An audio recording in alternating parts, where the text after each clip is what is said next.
You think you're in love. You can't stop thinking about them. Every notification on your phone sends a jolt of hope through your veins. Is it them? You crave their voice, their texts, their very presence like a lifeline. But then they pull away. The texts become less frequent, the calls stop, and suddenly your entire world feels like it's collapsing around you. If this sounds familiar, I need you to listen very closely. That feeling, that desperate, all-consuming need. That's not love, that's attachment. And it's one of the most painful and dangerous illusions we fall for in relationships.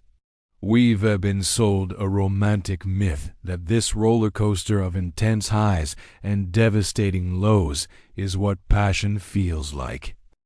But it's a lie. Let's break down the truth that no one ever tells you about love. At its core, love is freedom. Attachment, on the other hand, is fear. It's a cage we build around ourselves and someone else, hoping it will keep us safe. Think about the silent monologue running in your head. Attachment whispers, "I need you to feel okay. I need your validation to feel whole. Without you, I am nothing." It's a language of dependency. Love speaks from a place of strength. Love says, "I am already okay on my own, and I choose to share my life with you. Your presence enhances my world, but it doesn't define it." See the difference? One is about filling a void, the other is about sharing a fullness. Attachment is fundamentally about possession. It's a desire to own someone's time, attention, and affection. You find yourself monitoring their social media, analyzing their every word, trying to secure their commitment because the thought of them being free to choose someone else is terrifying. Love is about connection. It's about witnessing someone for who they truly are and wanting them to be their most authentic self, even if that self is evolving and changing. Love celebrates their freedom. Attachment fears it. So why do we get them so mixed up? Because attachment is intoxicating. It delivers instant, powerful highs. The reunion after a fight, the sudden flood of attention after a period of silence. It feels electric, passionate, and incredibly intense. It feels like the movies. But what we're feeling isn't the thrill of love. It's the relief of an addict getting their fix. And that's the heart of the matter. This kind of attachment is an emotional addiction disguised as passion. You're not addicted to the person. You're addicted to the emotional state they create within you. You're addicted to the drama, the chase, the temporary validation that quiets your inner critic. When the relationship ends and you're left in the wreckage, you tell yourself you miss them asterisk. You call it heartbreak. But let's be brutally honest for a moment. Is it really them asterisk you miss? Or is it the distraction they provided? You miss their validation. You miss their attention. You might even miss the chaos because the chaos was more comfortable than the silence. You miss the way their presence made your own deep-seated insecurities feel quiet just for a moment. But when they leave, the silence is deafening.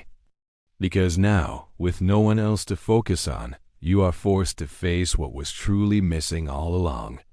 Your own sense of self-worth. The emptiness you feel isn't a hole they left. It's a hole that was already there, which you were using them to fill. This is why we cling so tightly. Attachment isn't about love, it's about a deep, primal fear. It's the fear of losing control over your emotional state. It's the fear of being unseen and unvalidated. And perhaps most terrifying of all, it's the fear of being alone with yourself, with your own thoughts, and with your own unresolved pain. When you're in an attachment cycle, the other person becomes a project, a puzzle to solve. It keeps you busy so you don't have to do the real work, the work on yourself. But here is the most hopeful part of this entire message. Real, genuine love starts exactly where attachment ends. The moment you stop needing someone to fill your emptiness is the moment you create the space for a true connection to grow. When you learn to source your validation, your peace, and your sense of worth from within, you are no longer operating from a place of desperation. You are operating from a place of wholeness. And love that comes from wholeness is a completely different experience. Love doesn't chase, it flows. It doesn't demand or plead. It invites. It doesn't cling with a white-knuckled grip. It holds with an open hand, understanding that the other person is free to leave at any time and trusting that they choose to stay. True love doesn't break you down with anxiety and insecurity. It builds you up, inspires you, and makes you feel more like yourself, not less. When you start on this journey of self-discovery and healing, you'll have a profound realization. You'll see that the peace, the security, and the feeling of being enough that you were so desperately searching for in them was always waiting inside of you. It was there all along. You just had to get quiet enough to find it. You deserve a love that feels like a safe harbor, not a constant battle. A love that feels like coming home, not like walking on eggshells. You deserve a love that feels like survival is over, and now you can finally start living. So, the next time you feel that intense, desperate craving for someone who confuses you, for someone whose affection feels conditional and uncertain, I want you to pause. Take a deep breath and ask yourself this one critical question. Am I in love, or am I just afraid to let go? Am I attached to this person, or am I attached to the hope that they will finally make me feel whole? The answer will be your key.